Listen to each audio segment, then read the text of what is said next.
A coffin sits center stage. Smoke coils from its edges like spirits searching for escape. The crowd holds its breath, some in anticipation, others in dread. The theater lights dim. Silence wraps around 1,000 beating hearts. And then he rises, gold and leopard skin blazing under the lights, a skull named Henry perched on a stick, smoke billowing around him like he's summoned straight from hell itself, and a voice that could wake the dead. This is Screamin Jay Hawkins, the man who invented shock rock, before anyone knew what to call it, before Alice Cooper, before Marilyn Manson, before anyone dared to bring horror to the rock and roll stage. But here's the paradox that haunts his entire story. The man who invented shock rock never wanted to scream at all. He dreamed of opera houses and tuxedos. He craved refinement and respect. He wanted to be Enrico Caruso, not a carnival act. Yet fate and a lot of whiskey turned him into a legend he spent his life resenting, a character that consumed the man, a gimmick that became a prison. If you love uncovering hidden legends like this, don't forget to like and subscribe to Legends Underrated and tell me in the comments, where in the world are you watching from? His name was Jalacy J. Hawkins, born July 18th, 1929 in Cleveland, Ohio, the city that would later birth rock and roll through the vision of DJ Alan Freed. But in 1929, Cleveland was just another industrial city grinding through the Great Depression. Jalacy was one of 8 children, 8 mouths to feed in a time when feeding even one was a struggle. His mother made an impossible choice, the kind that breaks a heart but saves a life. She couldn't keep him.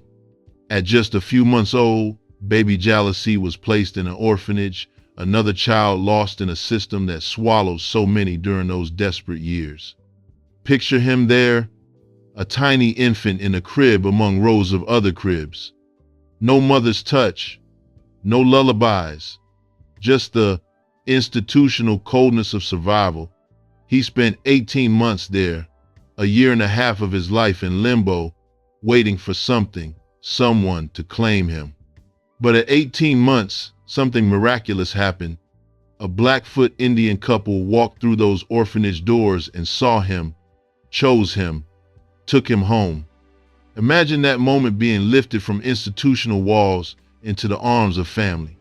They raised him with love, with culture, with music. And by the time he was 4 years old, little Jalacy was doing something extraordinary.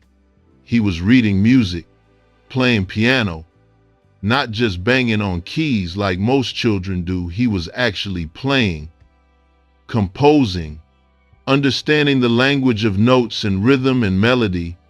His adoptive parents recognized something special. This wasn't just talent. This was a calling. Young Jalacy would sit at that piano for hours, lost in the music, lost in dreams bigger than Cleveland, bigger than anything his young mind could fully comprehend. His idols were giants. Enrico Caruso, the Italian tenor whose voice could fill opera houses and bring grown men to tears. Paul Robeson, the first black opera star, a man who proved that skin color couldn't limit the power of a trained voice. That's what young Jalacy wanted. To sing in grand halls with perfect acoustics and audiences dressed in their finest. To move people with beauty, not fear. To be remembered for artistry, not spectacle. But destiny, as it often does, had other plans entirely. Plans that involved coffins and skulls and screams that would echo through decades. Because the boy who dreamed of opera stages would one day crawl out of a coffin, screaming into the night, and terrify half his audience into running for the exits. And he'd hate himself a little more each time he did it. At 13, Jalacy did what desperate boys with big dreams and no clear path often do. He lied. It was 1942. World War II was raging across Europe and the Pacific. Young men were enlisting by the thousands, marching off to fight and die for freedom. And Jalacy, Just 13 years old, forged his birth certificate, made himself old enough to enlist in the United States Army. Think about that for a moment. 13. An age when most kids are worried about homework and acne. But Jalacy walked into that recruitment office with a fake document and a desperate need to escape, to become someone, to find purpose beyond the streets of Cleveland. And they believed him, or maybe they just needed bodies. Either way, he was in. He was sent to the Pacific, stationed at Fort Bliss. For a kid who'd barely started shaving, he found himself entertaining troops between battles, playing piano in makeshift stages, bringing a few moments of normalcy to men who'd seen too much death. But Hawkins wasn't just a singer. He was a fighter. Literally, he climbed into the boxing ring. Golden Gloves competitions back in Cleveland had taught him how to move, how to read an opponent, how to take a punch and give one back harder. In the Army boxing circuit, he kept fighting, kept winning. And in 1949, after years of training and competition, he became the middleweight champion of Alaska, a title he wore with pride, even if the circumstances of losing it later stung with controversy and whispers of technicalities. Two talents, two paths, music or fists. For a while, it seemed like either could have been his future, the boxer who could sing or the singer who could fight. But music, wild and uncontrollable and demanding, was already whispering louder. By 1951, Hawkins found himself behind a piano again, this time backing Philadelphia guitarist Tiny Grimes, a respected name in jazz and R&B circles. Hawkins was good, really good, playing keyboards and adding vocals when needed. He appeared on several of Grimes's recordings, learning the business, learning the stage, learning how to command a room. But solo stardom felt distant, like a mirage that moved further away the closer he got. In 1954, Hawkins made his move, tried to break out, brought his rowdy, raw, unfiltered sound to Atlantic Records, one of the biggest labels in R&B at the time. He had a song called Screamin Blues. It was rough, powerful, emotional, real. But label chief Ahmet Ertegun, a man who'd signed some of the greatest names in music, wanted smooth, polished, pop-friendly, radio-ready. Hawkins' sound was too rough, too wild, too uncontainable. Rejected. The door slammed shut, but rejection, painful as it is, has a funny way of redirecting destiny. Sometimes, the closed door saves you from the wrong room. In 1956, Hawkins signed with OK Records, a subsidiary of Columbia. Finally, a chance, a real shot at something. He had a song, one he'd been carrying around, refining, perfecting, a ballad, actually, something tender, refined, romantic. He called it I Put a Spell on You, and in his mind, it was going to be his sophisticated breakthrough. The song that proved he wasn't just another blues shouter. He envisioned it smooth and sultry, a love song that could play on the radio and make people sway in their living rooms. But on September 12, 1956, in a New York recording studio, producer Arnold Maxson had a different idea entirely.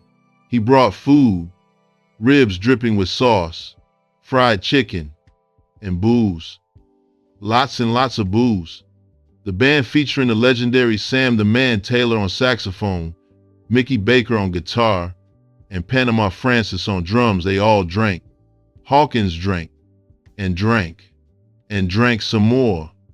By the time the tape started rolling, everyone in that studio was beyond drunk.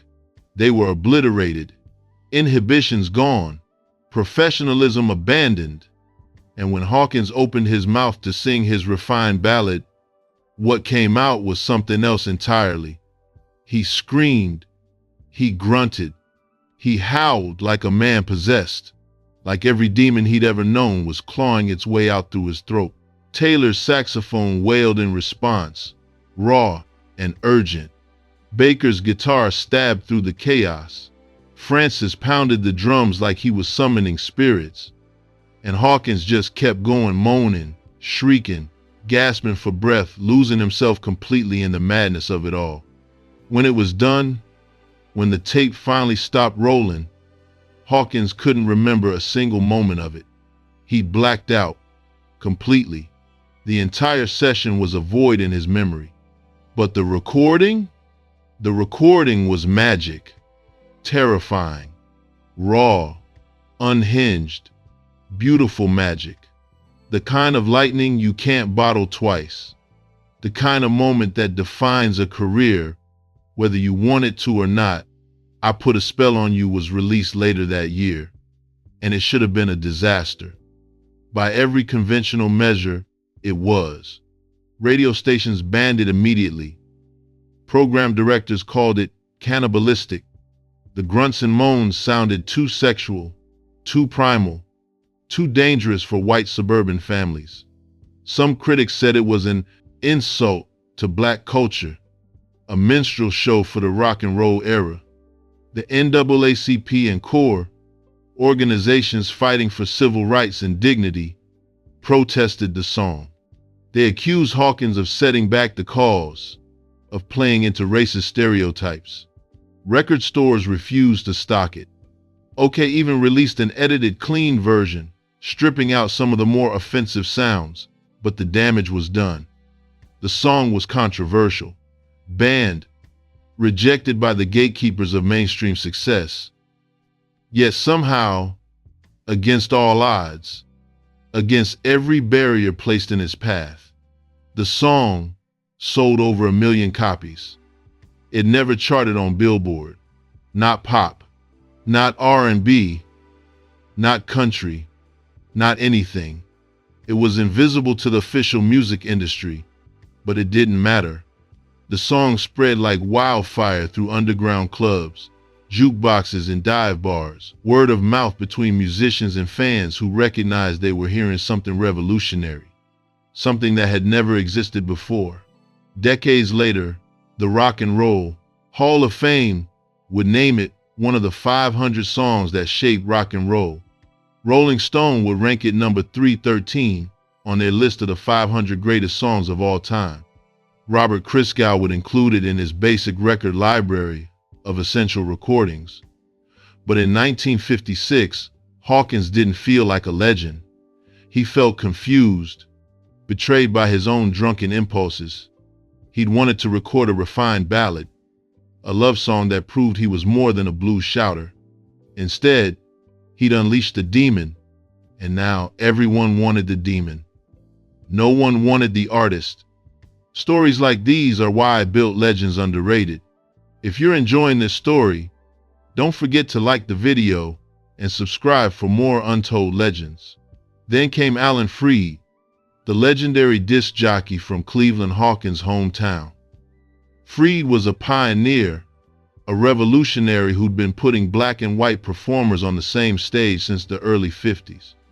He championed rock and roll when the world still feared it, when segregationists tried to ban it, when parents burned records in the street. Freed heard "I Put a Spell on You" and saw something bigger than just a song. He saw a complete theatrical experience. He invited Hawkins onto his live shows, the famous rock and roll package tours that traveled across America, introducing this new dangerous music to teenagers hungry for rebellion. But Freed had a vision, a gimmick, an idea that would cement Hawkins in rock history forever, whether he wanted it or not. Freed offered Hawkins $300 serious money in 1956 to emerge from a coffin on stage during his performance. Just picture that conversation. Freed, animated and excited, describing the spectacle, the shock value, the way audiences would lose their minds.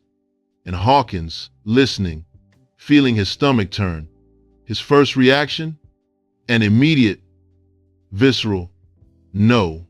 He said, "No black dude gets in a coffin alive they don't expect to get out." It was a refusal rooted in history, in terror, and the grim realities of being black in 1950s America. Lynchings were still happening. Emmett Till had been murdered just a year earlier. Coffins meant death, real death. And for a black man to willingly climb into one felt like tempting a fate that was already stacked against him. But Freed was persistent, persuasive, and that $300 was hard to refuse.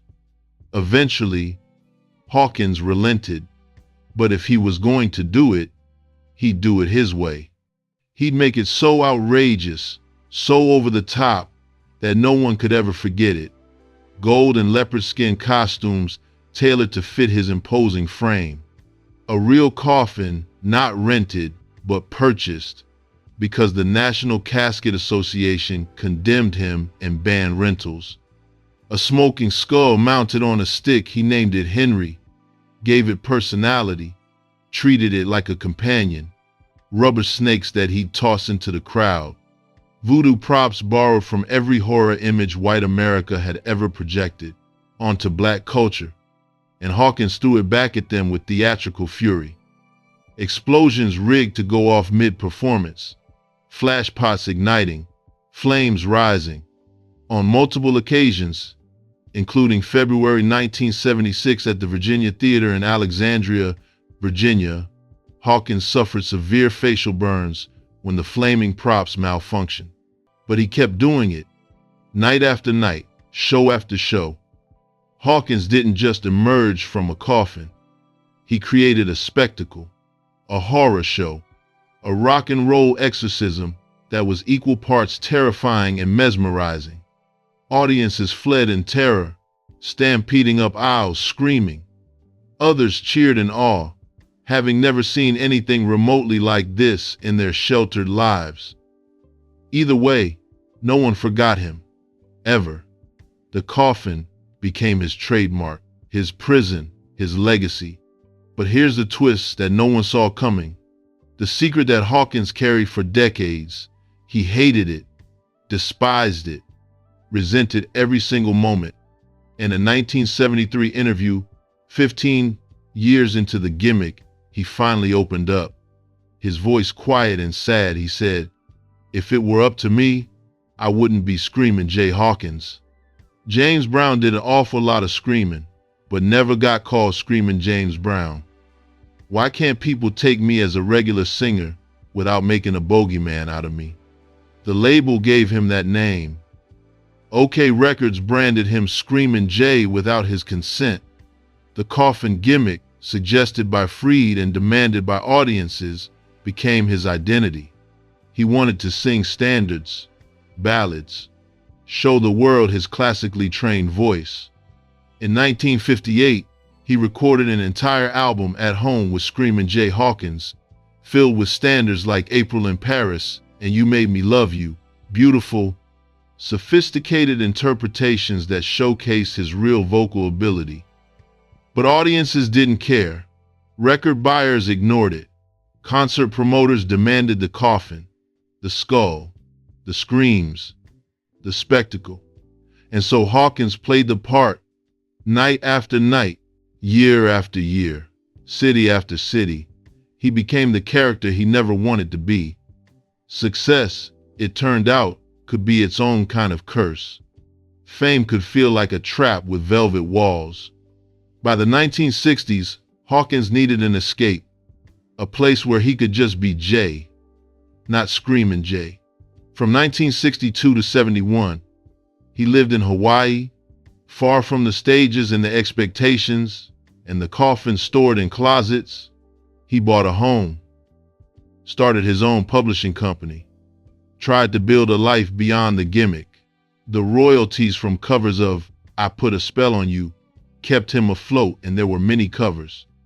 Nina Simone transformed it into a sultry, soulful masterpiece that hit number 23 on the R&B chart in 1965. Creedence Clearwater Revival gave it a swamp rock treatment that peaked at number 58 in 1968.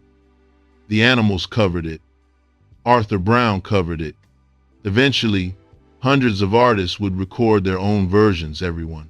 From Marilyn Manson to Annie Lennox to Jeff Beck and Joss Stone. But Hawkins himself?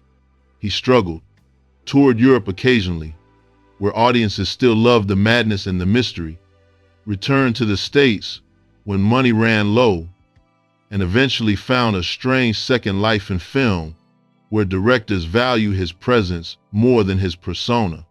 1978 American Hot Wax, playing himself in a biopic about Alan Freed, the man who'd given him the coffin gimmick. 1983, Jim Jarmusch featured I Put a Spell on You in Stranger Than Paradise, introducing Hawkins to a new generation of indie film lovers. 1989, Jarmusch cast Hawkins as a mysterious hotel night clerk in Mystery Train, a performance so understated and captivating that it earned him an Independent Spirit Award nomination for Best Supporting Male.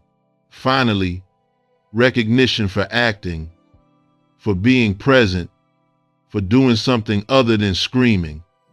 By then, his influence on rock music was undeniable and massive. Alice Cooper built an entire career on theatrical shock rock that Hawkins pioneered. Arthur Brown borrowed the fire and fury.